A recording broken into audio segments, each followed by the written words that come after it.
Halo, jumpa lagi bersama saya Henry Juju tentunya di channel saya yang berkaitan dengan sharing pribadi saya sekitaran pengalaman saya ketika terkena asam lambung GERD, anxiety, psikosomatis tentunya dengan 1001 sensasi yang bermacam-macam. Saya di sini bukan seorang dokter, bukan seorang ahli, bukan psikiater ataupun psikolog ataupun hipnoterapis atau mentor, bukan seorang apoteker, bukan. Saya hanya seseorang yang pernah mengalami penyakit ini, tidak enak dan memang tidak enak sekali, ya kan. Tapi percayalah, selagi kita sudah cek ke dokter, sudah periksa dan hanya didiagnosa eh, asam lambung biasa, ya kan, atau dispepsia fungsional saja, gitu kan, yang tidak terjadi seperti peradangan di lambung ataupun tukak lambung, ya hanya kelebihan asam lambung saja mungkin seperti itu, ya kan. Eh, itu semua tidak apa-apa teman-teman, jangan khawatir, itu tidak berbahaya. Jangan terlalu cemas dan jangan terlalu banyak pikiran. Nah, sebelum kita lanjut menyaksikan video saya, ada baiknya kita tersenyum dulu, bersyukur dulu buat berkat yang diberikan Tuhan pada hari ini, pas kehidupan, ya kan, semangat dan sukacita, begitu. Saya juga mohon bantuannya untuk subscribe, karena subscribe itu adalah satu kebaikan teman-teman. Satu kebaikan akan mempercepat kesembuhan tentunya. Dan jangan lupa untuk like dan share serta komen jika ada yang mau ditanyakan, nanti akan tetap saya balas pasti. Terima kasih buat waktunya teman-teman. Di sini kesempatan kali ini saya akan berbagi pengalaman mengenai permasalahan kambuh berulang, gitu ya. Kambuh berulang. Dari satu hari kita sudah merasa membaik, besoknya datang lagi sensasi. Sembuh lagi 2 hari merasa nyaman, besoknya pulang lagi sensasi kita rasakan. Ini apa sih, datang hilang, datang hilang, datang hilang, ya. Seperti apa namanya, seperti gebetan gitu.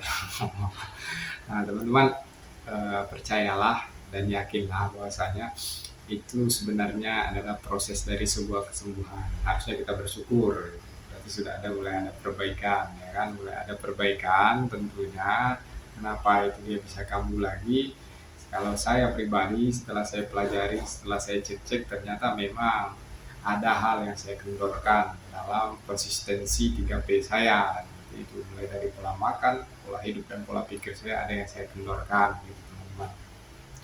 Tidak jarang pula dulu waktu masa-masa seperti itu, ya kan, satu hari sembuh, 2 hari sembuh, besoknya berulang lagi sensasi datang, ya. Saya paling teledor itu memang di pola pikir gitu teman-teman, pola pikir. Jadi ketika dengar-dengar berita, misalnya kan ada berita duka cita, ini saya bawa baper karena info beritanya misalnya, ya kan, tidak ada sakit tiba-tiba meninggal, ya langsung takut gitu kan. Masih labil dalam mengontrol pikiran seperti itu, jadi tingkat kecemasannya masih ada, sehingga menimbulkan rasa ketakutan sendiri, sehingga sensasi kecil pun yang kita rasa itu sebetulnya tidak bermasalah jadi bermasalah teman-teman. Timbul lagi sensasi yang lain disertai sensasi yang lain, ya kan, seperti itu kan. Pemicunya hanyalah sensasi kecil, cemas, berpikir yang macam-macam, mulai sensasi lain menggerogoti, itu hal yang wajar. Itu masa-masa penyembuhan, itu wajar sekali. Nah, di samping itu saya juga mengambil kesimpulan dari sembuh kambuh itu adalah proses perbaikan dalam kesembuhan kita. Kenapa saya bilang begitu? Karena setiap nanti kita sudah merasakan sembuh terus kambuh, itu kita harus lebih jeli, lebih teliti bagian mana kita yang kurang konsisten. Nah, gitu. Mulai mempelajari, kan, mulai teliti apa sih penyebabnya kok bisa kambuh lagi. Nah, jadi kita sudah bisa mengantisipasi nanti di kemudian hari, begitu teman-teman. Jadi semakin, bisa dibilang semakin expert lah, semakin ahli lah dalam mengetahui permasalahan diri kita sendiri tentunya, ya teman-teman, ya.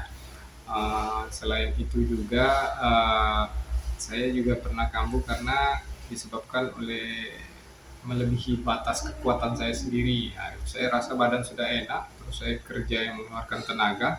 Saya hanya berpikir, wah cari keringat enak ini, ya kan. Ternyata tenaga sudah melebihi kemampuan yang saya keluarkan. Ujung-ujungnya kambuh lagi ya, seperti itu. Ternyata kita harus mempelajari penyebab-penyebabnya seperti apa, begitu teman-teman.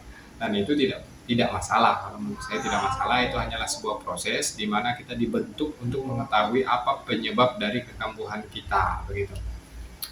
Jangan terlalu takut, jangan berpikir malah kok nggak sembuh-sembuh ya. Jangan teman-teman, kita sudah di arah yang benar, sudah di jalur yang benar. Yang dulunya kambuh setiap hari 1 kali 24 jam, sekarang sudah mulai sembuh 1 hari, terus kambuh 1 hari, nanti lama-lama sembuh 1 minggu, kambuh 2 hari, seperti itu teman-teman, sampai 1 bulan kambuh. Nanti ya udah 1 bulan kambuhnya 3 hari, nanti 4 bulan. Nah seperti itu berlanjut berlanjut sampai tahunan gitu. Sampai kita sudah mengenali apa saja yang bisa menyebabkan kita kambuh ulang. Karena kalau kita tidak konsisten, bahkan orang yang sudah mengklaim dirinya sembuh 100% pun, kalau tidak menjaga dan tidak konsisten dengan cara hidupnya yang baru, dengan menjaga pola pikir, pola makan, dan pola hidupnya, saya rasa akan kembali berulang. Seperti itu. Dulu ada juga kejadian waktu itu, saya rasa badan sudah enak, ya kan. Mulai lagi begadang, kan tidur jam 1, jam 2. Ujung-ujungnya apa? Badan lemas bangun pagi, ya kan, bangun udah kesiangan, ya kan, udah mulai ada cemas karena buru-buru segala macam, kambuh lagi, ya kan. Nah, ada lagi yang bilang, "Bang, saya udah jaga pola makan, pola hidup, pola pikir." Nah, saya tanya, "Masih sering emosi nggak? Masih sering marahin anak?" Itu salah satunya juga dijaga, harus konsisten teman-teman dengan cara hidup kita yang baru. Mudah-mudahan kekambuhan itu semakin lama semakin mengecil gitu. Percayalah, semakin sering kambuh semakin banyak yang kita tahu. Nah, gitu Mas. Semakin banyak yang kita pelajari, dan dari situ kita bisa mengetahui dan mengantisipasi supaya di kemudian hari, di belakang hari, kekambuhan tersebut tidak terulang kembali, begitu. Kita sudah tahu antisipasinya seperti apa. Nah, kalau kita sudah tahu, jangan dilakukan lagi ya. Kalau kita lakukan lagi, ya berarti kita yang cari penyakit sendiri, kan begitu teman-teman. Ya. Nah, jadi jangan takut, jangan berpikir yang aneh-aneh, jangan menganggap kok nggak sembuh-sembuh. Nah, itu dikesampingkan lah pikiran-pikiran seperti itu, kan kita sudah dalam proses penyembuhan teman-teman ya, sudah ada perbaikan yang sangat signifikan, itu namanya sembuh. Kambuh 1 hari itu sudah bagus sekali perkembangannya.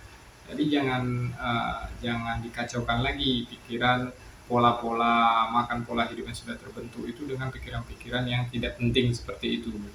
Mulailah masa bodoh dengan hal-hal yang tidak penting gitu, karena beban pikiran kita sudah terlalu banyak teman-teman untuk menanggung penyakit ini. Jadi saran saya, udah mulai masa bodoh saja, mulai santai saja dengan hal-hal yang tidak menguntungkan bagi diri kita. Lakukan saja hal-hal yang menurut teman-teman bisa membuat senang, bisa membuat bahagia gitu.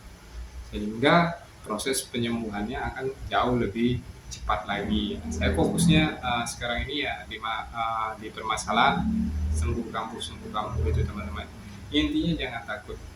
Harusnya teman-teman senang dan bersyukur bahwa teman-teman sudah merasakan beberapa hari tidak merasakan sensasi sama sekali. Berarti sudah ada perbaikan. Itu intinya, ya kan, berarti sudah ke arah yang jauh lebih baik gitu. Tinggal tingkat konsistensi kita seperti apa begitu. Semakin konsisten, semakin kita komitmen dengan apa yang kita pilih, jalan kesembuhan kita, maka saya rasa kesembuhan itu akan semakin dekat ke diri kita teman-teman. Nah begitu, tidak perlu takut karena penyakit ini tidak berbahaya, dan memang tidak berbahaya kalau kita tahu cara mengatasinya. Jangan dibawa mengeluh, karena selama ini kan udah mengeluh, ya kan? Selama ini kan sudah emosi, ya kan? Selama ini kan sudah buru-buru. Buktinya sudah sembuh belum?